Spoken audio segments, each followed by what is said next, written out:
اسلام کے اندر سیاست کو ایک اہم مقام حاصل ہے، اور پالیٹکس یہ اسلام کا اٹوٹ حصہ ہے، اسلام کی ضرورتوں میں سے، اسلام کے اہم شے میں سے ایک شے ہے۔ چنانچہ آقا مدنی جناب محمد عربی صلی اللہ علیہ وسلم کی پوری زندگی اٹھا کر دیکھیں تو آقا مدنی صلی اللہ علیہ وسلم نے جو مکے میں محنت کی تھی، کوشش کی تھی، جد و جہد کی تھی، مکے کے اندر محنت کرنے کے بعد، کوشش کرنے کے بعد، مدینہ کے اندر جب آقا مدنی صلی اللہ علیہ وسلم آتے ہیں تو وہاں اپنی حکومت بناتے ہیں، اور وہاں حکومت نبوی کا قیام عمل میں آتا ہے۔ پورے مدینہ کے اندر اسلامک حکومت قائم ہوتی ہے، اور پورے مدینہ کے اندر اسلام کا بول بالا ہوتا ہے۔ اس کا مطلب یہ ہوا کہ پالیٹکس، سیاست، یہ اسلام کا ایک اہم نظام ہے جو اسلام نے دیا ہے۔ آپ صحابہ کرام کی زندگی پر نظر ڈالیں تو صحابہ کرام نے کتنی اچھی پالیٹکس کی تھی، کتنی اچھی سیاست کی تھی۔ حضرت عمر فاروق رضی اللہ تعالیٰ عنہ کا نام آپ نے سنا ہوگا۔ حضرت عمر فاروق اپنے وقت کے 22 لاکھ مربع میل کے پرائم منسٹر تھے، اور 22 لاکھ مربع میل پر ان کی حکومت تھی، اور حکومت کا یہ عالم کہ عدل و انصاف کے اندر تھوڑا بھی ذرہ برابر بھی کمی نہیں ہوتی تھی، عدل و انصاف کے اندر برابری قائم رکھتے تھے۔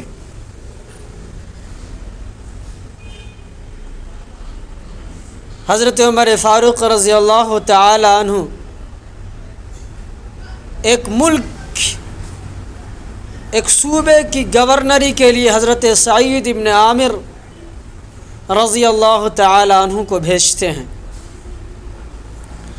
حضرت عمر فاروق جب سعید ابن عامر رضی اللہ تعالیٰ عنہ کو بھیجتے ہیں تو سعید ابن عامر جا کر اس صوبے کی گورنری کرنے لگتے ہیں۔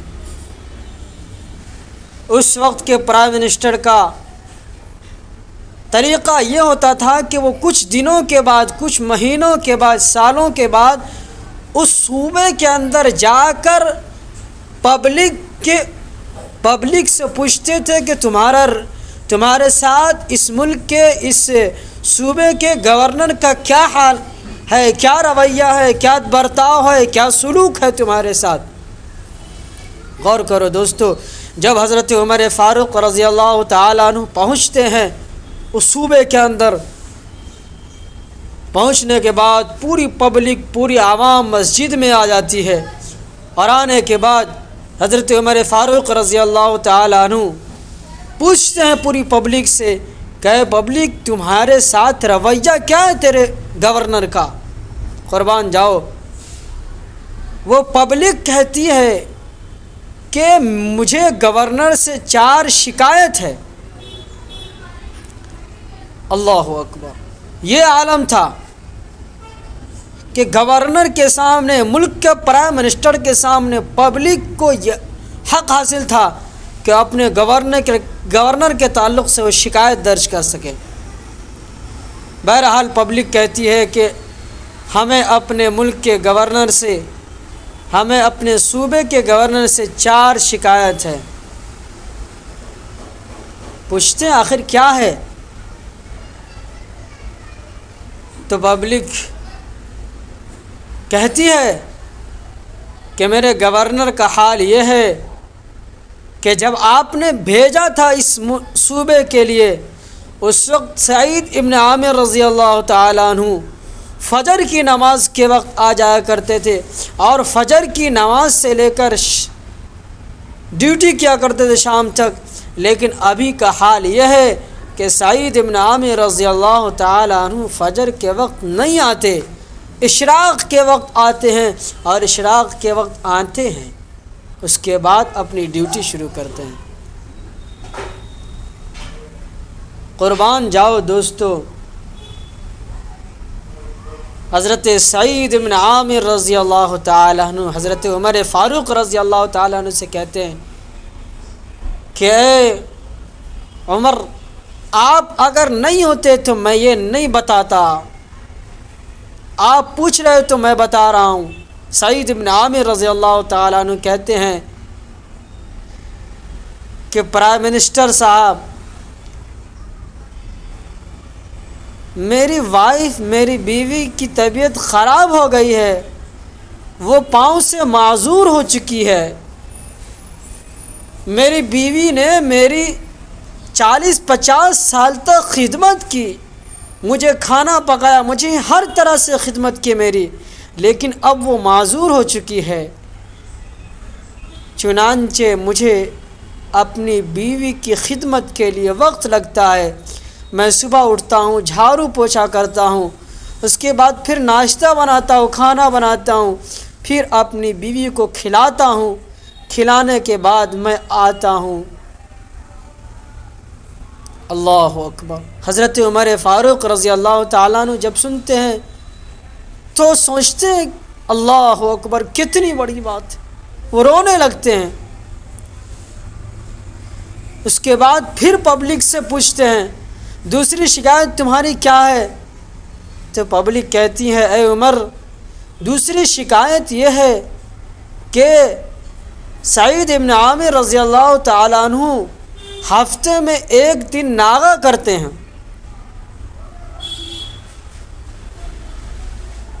تو سعید بن عامر رضی اللہ تعالیٰ عنہ سے حضرت عمر فاروق رضی اللہ تعالیٰ عنہ پوچھتے ہیں کہ آخر وجہ کیا ہے کہ تم ایک دن ناغہ کرتے ہو؟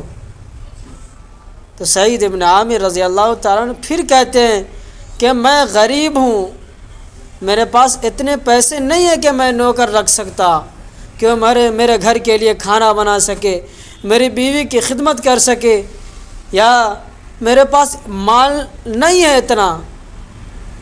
چنانچہ سعید بن عامر رضی اللہ تعالیٰ عنہ کہتے ہیں کہ میں ایک غریب آدمی ہوں، میرے پاس صرف ایک کپڑا ہے، اور ایک کپڑا ہے، اس لیے چنانچہ میں ہفتے میں ایک دن اس کو دھلتا ہوں، دھلنے کے بعد اس کو سوکھنے رکھ دیتا ہوں، اور اس کے بعد میں اپنی بیوی کا کپڑا پہن کر میں کمرے میں رہتا ہوں۔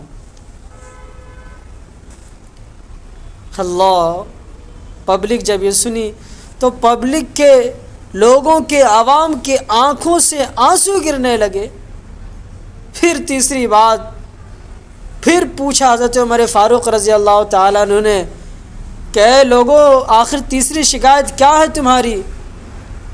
تو عوام نے، لوگوں نے کہا کہ تیسری شکایت یہ ہے کہ سعید بن عامر رضی اللہ تعالیٰ عنہ رات کے اندر ڈیوٹی نہیں دیتے، آپ صرف دن کے اندر ہی ڈیوٹی دیتے ہیں۔ اللہ، سعید بن عامر رضی اللہ تعالیٰ عنہ جب یہ بات سنتے ہیں تو وہ کہتے ہیں کہ اللہ، یہ راز میرے اور تیرے درمیان تھا، اب یہ راز لوگوں کے سامنے آ رہا ہے، اللہ تو مجھے رسوا کرنا چاہتا ہے کیا؟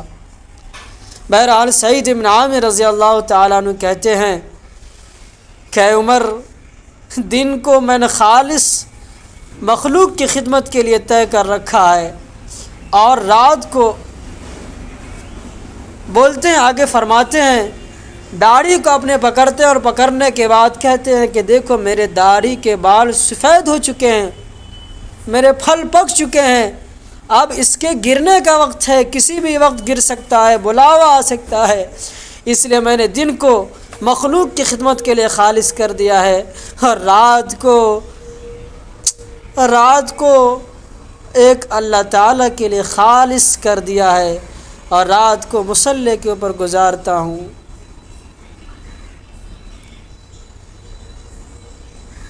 پھر اس کے بعد حضرت عمر فاروق رضی اللہ تعالیٰ عنہ پوچھتے ہیں کہ چوتھی شکایت کیا ہے؟ تو عوام لوگ کہتے ہیں کہ چوتھی شکایت یہ ہے کہ حضرت سعید ابن عامر رضی اللہ تعالیٰ عنہ جب کبھی روتے ہیں تو بے ہوش ہو جاتے ہیں۔ چنانچہ اس کے بعد سعید ابن عامر رضی اللہ تعالیٰ عنہ اس کا جواب دیتے اور کہتے ہیں کہ عمر، میری آدھی عمر اسلام کی حالت میں نہیں گزری ہے، میں جب کبھی ان دنوں کے بارے میں سوچتا ہوں کہ کیا عالم ہوگا تو مجھے رونے آنا لگتا ہے، اور رونے کی بنا پر میں بے ہوش ہو جاتا ہوں۔ اللہ، حضرت عمر فاروق رضی اللہ تعالیٰ عنہ جب 4 شکایت کا جواب حضرت سعید ابن عامر رضی اللہ تعالیٰ عنہ سے سنتے ہیں تو رونے لگتے ہیں، اور اللہ تعالیٰ سے دعا کرتے ہیں کہ اللہ تعالیٰ مجھے کچھ گورنر اور ایسے عطا کر دے جو عوام کی خدمت کر سکے۔ یہ تھی حکومت جو سعید ابن عامر رضی اللہ تعالیٰ عنہ نے ملک کے لیے کی تھی، اپنے صوبے کے لیے کی تھی۔ یہ تھی حکومت۔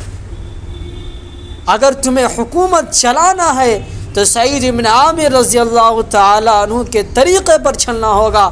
اگر تمہیں حکومت چلانی ہے تو حضرت عمر فاروق رضی اللہ تعالیٰ عنہ کے طریقے پر چلنا ہوگا۔ اگر تمہیں حکومت چلانی ہے تو آقا مدنی صلی اللہ علیہ وسلم کے طریقے پر چلنا ہوگا۔ اسی لیے تو مہاتما گاندھی نے کہا تھا کہ اگر اس ملک بھارت کے اندر صحیح طریقے سے بھارت کو چلانا اور صحیح رخ پر لے جانا ہے تو اس ملک بھارت کے لیے حضرت عمر فاروق رضی اللہ تعالیٰ عنہ کے جیسا عدل و انصاف قائم کرنا پڑے گا۔ اگر ویسا عدل و انصاف قائم ہو گیا تو ملک صحیح راستے پر چلے گا، ورنہ اس کی کوئی گارنٹی نہیں۔ ارے دوستو، مسلمانوں، لوگ تمہارے صحابی کے طریقے کو اپناتے ہوئے یہ کہہ رہے ہیں کہ حضرت عمر فاروق رضی اللہ تعالیٰ عنہ جیسا عدل و انصاف قائم کرنا ہوگا۔ آخر مسلمانوں، تم نے یہ کب سے سوچ لیا کہ اسلام کے اندر پولیٹکس نہیں ہے، سیاست اسلام کا حصہ نہیں ہے؟ ارے بھائیو، میرے محترم بزرگوں، دوستو، اسلام کا حصہ ہے سیاست یہ اسلام کا حصہ ہے، اور نہایت ہی مضبوط حصہ ہے۔ اور یہی وجہ ہے کہ ایک وقت ایسا آئے گا کہ پوری دنیا پر اسلامک حکومت قائم ہوگی۔ یہی تو پتہ چلتا ہے کہ سیاست اسلام کا حصہ ہے۔ آج ملک بھارت کے اندر مسلمانوں کو شودر سے بھی بدتر بنا دیا گیا ہے، مسلمانوں کی حالت دلتوں سے بھی بدتر ہو گئی ہے، اور مسلمانوں کی لیڈرشپ سے لوگ کتراتے ہیں۔ مسلمانوں کی لیڈرشپ کو بڑھاوا دینا نہیں چاہتے ہیں، لوگ چاہتے ہیں کہ مسلمان غلام بن کر رہے۔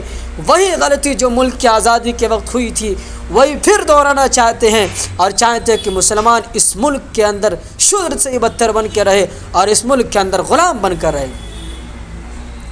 ابھی جو آپ نے دیکھا پٹنہ کے اندر جو میٹنگ ہوئی، یا اسی طریقے سے وپکشی دلوں کی جو میٹنگ ہوئی بنگلور کے اندر، یہ سب بتاتے ہیں کہ مسلمان کے ساتھ تمہارا رویہ کیا ہے۔ اس لیے مسلمانوں، تمہیں یہ آگے بڑھنے دینا نہیں چاہتے، یہ نہیں چاہتے کہ مسلمان حصے داری کی بات کرے، بلکہ مسلمان غلامی کی زندگی گزارتا ہوا اس دنیا سے جائے، یہ چاہتے ہیں۔ آخر مسلمانوں، تمہاری غلامیت کب ختم ہوگی؟ آقا مدنی صلی اللہ علیہ وسلم غلامیت کو ختم کرنے کے لیے آئے تھے، اسی لیے تو حضور صلی اللہ علیہ وسلم کا ارشاد گرامی ہے کہ ہر انسان وہ آزاد پیدا ہوتا ہے، غلام کیوں کر ہوگا؟ اس لیے مسلمانوں، اپنی سیاست کو مضبوط کرو، پولیٹکس کے اندر اپنی حصے داری مانگو۔ اگر حصے داری نہیں مانگو گے تو کوئی تمہارا پوچھنے والا نہیں ہوگا۔ اس لیے ضروری ہے کہ اپنی پارٹیز کو مضبوط کرے۔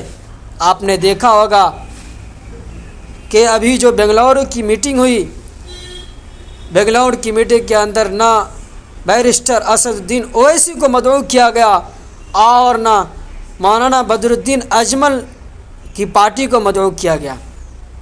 یہ مسلمانوں سے کتنی دشمنی رکھتے ہیں، یہ مسلمان کا ووٹ تو حاصل کرتے ہیں لیکن مسلمانوں سے دشمنی کا عالم یہ ہے کہ یہ مسلمان کو آگے بڑھنے دینا نہیں چاہتے، یہ مسلمان کے ایشوز پر بات کرنا نہیں چاہتے۔ یہ ان لوگوں کا مسلمانوں کے ساتھ رویہ ہے، یہ برتاؤ ہے، یہ ان کا مسلمانوں کے ساتھ سلوک ہے، لیکن ان کو مسلمانوں کا ووٹ تو ضرور چاہیے۔ آخر مسلمانوں سوچو، ادھر سے بی جے پی کو تمہاری ضرورت نہیں ہے اور نہ یہ تم کو ضرورت محسوس کرتے ہیں، تو بیچ میں کیا کرو گے؟ ضرورت اس بات کی مسلمان سیاست کو ایک ضروری شے سمجھے اور اپنی پارٹی کو مضبوط کرے۔ میں تو کہتا ہوں کہ کل ہند مجلس اتحاد المسلمین بیرسٹر اسد الدین اویسی کے ہاتھ کو مضبوط کرے، اور خدا کی قسم کھا کر کہتا ہوں کہ ایک وقت ایسا آئے گا کہ تمہارے قدموں کے نیچے یہ پارٹیاں آئیں گی، لیکن ضرورت اس بات کی ہے کہ پہلے تم اپنی پارٹی کو مضبوط کرو۔ لوگ کہتے ہیں کہ اسد الدین اویسی کی پارٹی پر، اسد الدین اویسی پر تو بی جے پی کی بی ٹیم کا الزام لگایا جاتا ہے، وہ نفرت کی باتیں کرتے ہیں۔ چلو مان لیتے ہیں ایک وقت کے لیے، چلو بدر الدین اجمل صاحب کا کیا کیریئر ہے؟ بدر الدین اجمل صاحب نے بھی کبھی ایسی بات کی ہے، لیکن اس کے بعد بھی بدر الدین اجمل صاحب کی پارٹی کو بھی میٹنگ کے اندر نہیں بلایا گیا۔ اس سے بھی یہ بات صاف ظاہر ہو جاتی ہے کہ یہ مسلمان کی لیڈرشپ کو آگے نہیں جانے دینا چاہتے، یہ مسلمان کو ترقی کرنے نہیں دینا چاہتے، یہ چاہتے کہ مسلمان اس ملک کے اندر غلام بن کر رہے اور ہمارے ماتحت زندگی گزارے۔ اس لیے دوستو، میں تمام مسلمان بھائیوں سے اپیل کرتا ہوں، درخواست کرتا ہوں، ریکویسٹ کرتا ہوں کہ اپنی پارٹی کو مضبوط بنائیں اور جناب بیرسٹر اسد الدین اویسی کی پارٹی کو مضبوط بنا کر اس کو آگے بڑھائیں۔ انشاءاللہ ایک وقت ایسا آئے گا ملک ہندوستان کے اندر کہ دیگر پارٹیاں آپ کے قدموں کے اندر آئیں گی۔